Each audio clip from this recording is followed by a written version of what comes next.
Imagine being born in the middle of the African savanna, surrounded by the vast openness of grasslands. Your first moments on Earth are anything but peaceful.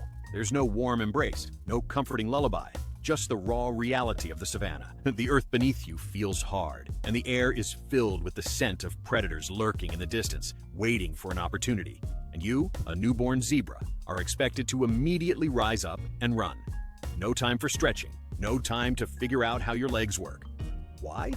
Because the moment you hit the ground, everything out there is watching you, sizing you up to see if you'll be the next meal of the day.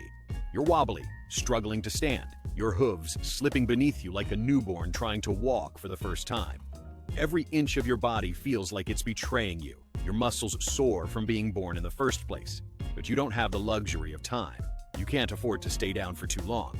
Within minutes, you manage to find your balance, and with the instinct that only a creature born in the wild could have, you start moving. Your mother watches over you, urging you to keep going, even as her own tiredness weighs her down. You're in the savannah now. The clock has started ticking, and survival depends on your ability to move quickly. As a newborn zebra, everything is a challenge. But by the time you're a few days old, you've already begun to grasp the basics of survival. You start to follow your mother, grazing with the herd, staying close to the others for protection. In this vast wilderness, zebras are more than just prey. They are survivors, constantly moving in herds, protecting each other from predators. But there's always a sense of urgency, a feeling that if you stop or falter for even a moment, something could come for you. The predators, lions, crocodiles, hyenas, are relentless, and every zebra knows that survival in the wild is a race against time. As you grow into an adolescent zebra, your personality begins to emerge. You're not just any ordinary zebra. You're a troublemaker. You nip at your herdmates, dart between the elders, and generally act like a young rebel testing the boundaries of the world around you. You challenge everything, even nature itself. One time, you decide to charge at a flock of birds by the watering hole, thinking it would be fun. But in your reckless enthusiasm, you nearly run straight into a crocodile waiting patiently by the water's edge. Your mother is not impressed. She reminds you with a stern glance that life in the wild isn't a game. You've learned your first lesson in the savannah. Survival is not about testing limits. It's about knowing when to stay still and when to run. Your mother teaches you the delicate art of grazing, picking your meals carefully while keeping a sharp eye out for danger. The tall grass around you may look peaceful, but it can hide the deadliest threats. You learn to drink water cautiously, never standing too close to the edge of the watering hole where crocodiles lurk in ambush. And you always keep an eye on the horizon for lions or leopards, waiting for a vulnerable zebra to wander too far from the herd. But being young, you can't help but test your limits. You're fast, you're strong, and today isn't the day you'll be eaten. The zebra's black and white stripes, a key part of their identity, also serve an evolutionary purpose. Some scientists believe they confuse predators, making it difficult to pick out a single zebra in the middle of the herd. In theory, your stripes should help you blend in, making you a harder target. However, the reality is a bit more complicated. Lions, hyenas, and crocodiles are far from fooled. They've learned to focus on the movements of the herd, and once they identify a zebra, they don't need to worry much about camouflage. What happens next is a chaotic, stampeding blur of hooves, dust, and adrenaline, where survival depends on one simple rule. Don't be the slowest. You've reached adolescence now, and you're stronger, faster, more capable of surviving in the wild. You're not the young foal anymore. You're growing into the zebra you were always meant to be. However, with strength comes the desire for power. You've observed the older males, those stallions that lead their own herds. And now, it's your turn to step up. You want your own group of females, your own territory, and the prestige that comes with it. But there's a catch. Another stallion already controls what you desire, and he's not about to give it up easily. This is where things get interesting. As a zebra, your primary method of establishing dominance is through fighting, and not the kind of fight where you have rules or structure. No, this is a battle of hooves, teeth, and sheer stubbornness. The air is thick with tension as you charge at the older stallion, your hooves pounding the earth with each step. You rear up and bite at his neck. He retaliates, striking your flank with his hooves. The battle is intense, the dust rising in clouds as you fight for control of the herd. Every move is calculated, every strike made with the intention to wear the other down. After what seems like an eternity, you land a lucky blow, knocking him off balance. He stumbles, and just like that, you've won. The herd belongs to you now. However, victory doesn't mean the end of the challenges. You've proven yourself, but in the wild, nothing is ever guaranteed. Your greatest challenge now isn't just surviving, it's holding on to what you've earned. Your new herd is your responsibility, and with that responsibility comes constant vigilance. Every predator in the savannah, every rival stallion, and every hungry lion is watching, waiting for a chance to dethrone you. As you lead your herd across the savannah, grazing, drinking, and keeping an eye out for threats, you realize that this is what it means to be a zebra. Life is about constant movement, constant awareness, and above all, survival. Every day is a fight to stay one step ahead of predators and rivals. As the sun sets over the savannah, you know that tomorrow brings new challenges. But you're ready, because after all, you're a zebra.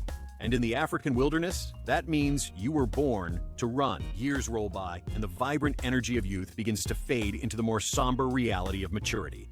The young, fearless stallion who once pranced across the savannah with a head full of dreams and boundless energy is now faced with the undeniable toll that time takes on the body. What once came easily, the charging, the sprinting, the protecting of the herd, is now something that takes more effort. The thrill of the chase, the rush of battle, is now balanced with the aches and pains of a body that is no longer in its prime. As the sun sets over the plains, casting long shadows across the savannah, you realize the inevitable truth. The time of youthful dominance has come to an end. You are no longer the leader you once were. The younger stallions are getting stronger, their speed sharper, their hooves more powerful. Your once proud muscles ache with every move. What used to be a sprint is now a slow trot. What was once an easy fight has now become a struggle. Your body tells you what you already know. The new generation is taking over. But that doesn't make you any less determined. You've fought for everything you have, and you're not about to give up without one last stand. One day, as you graze with your herd, you feel the presence of your rival, the younger stallion who has watched you from afar, waiting for his chance. His time has come. He's ready to challenge you for control of the herd. You know this is coming, and yet it still feels like a punch to the gut. The herd that once followed your every command, the group you've protected and led, is now the prize in a brutal contest of strength and will. The fight begins as you lock eyes with the challenger. His hooves pound the earth with the promise of a battle, while yours feel a little slower than they used to. You rear up, teeth bared, ready to defend what's yours. But even as you charge, you feel the weight of the years on your body. Each movement feels more labored, each strike weaker than the last. The young stallion hits hard, faster, and in the chaos of the fight, you can feel yourself losing ground. The battle rages on, hooves clashing, teeth gnashing, dust swirling around you in a storm of aggression. You're determined, but it's not enough. The young stallion lands a hit that knocks you off balance. For a moment, everything slows down, and in that brief flash of time, you know, you've lost. He's won. And with that victory, your position as the leader of the herd slips away. The females that once stood by you now follow him. The herd that you once commanded is now his, and the truth stings like the desert wind. With the herd now gone, you are left to navigate the savannah alone. The world you once ruled is no longer within your grasp. The lions, hyenas, and other predators that once respected your strength now see you as an opportunity, a weakened stallion on the fringe of the herd. You no longer have the speed to outrun them, nor the strength to fend them off. Your once mighty body has slowed, your legs no longer able to carry you as swiftly as they once did. You wander the savannah, grazing alone, always on alert. The tall grasses that once offered you cover now feel like a trap, a hiding place that could easily become your tomb. The lions, once content to leave you alone, now circle. They are faster, younger, stronger. You know they are waiting for a moment of weakness, waiting for you to stumble, to falter. You can feel their eyes on you, tracking your every move. The savannah is a harsh place, and the cycle of life moves swiftly. You've been on the winning side before, but now you're a shadow of your former self. Your body aches from the battles you fought, from the years of running, from the countless fights to protect what was yours. The savannah has no room for the weak, no place for the aging and slow. The younger stallions, the lions, the predators, they are the ones who dominate now. One evening, as the sun dips below the horizon, casting a red hue over the savannah, you sense them, the lions. They are close, too close. You can hear their paws in the tall grass, feel the tremble of the earth beneath their weight. You've outrun them before, but tonight feels different. Tonight, you know your time has come. You've fought, you've survived, but now your body isn't what it used to be. The lions close in, and the chase begins. You run. You run with everything you have left. Your legs ache, your body screams for rest, but you push on. You're not ready to give up.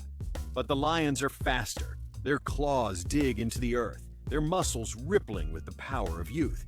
You stumble, your legs faltering for just a moment. And in that instant, they're upon you. You feel their claws, their fangs, as they bring you down. Your life ends as it always has been, in a desperate sprint for survival. The savannah that once felt so vast, so open, is now just a graveyard of memories. The herd, the battles, the fights, all of it is gone. The lions finish what they started, and the cycle continues. But here's the thing. You lived, you fought, you survived longer than most. Your story, though tragic, is part of the grand cycle of the savannah. You've played your part in the unending march of life and death that makes this world what it is. And in the end, perhaps that's what matters. You were born to run, to fight, and to survive. You lived, and in doing so, you've earned your place in the brutal beauty of the African wilderness. And so, next time you see a zebra calm and collected in the field, remember that it has seen things. It has fought, it has survived, and it has earned the stripes that mark it as a true warrior of the wild. Respect the zebra. Respect the struggle, the survival, and the unyielding spirit that drives it to keep running no matter the cost.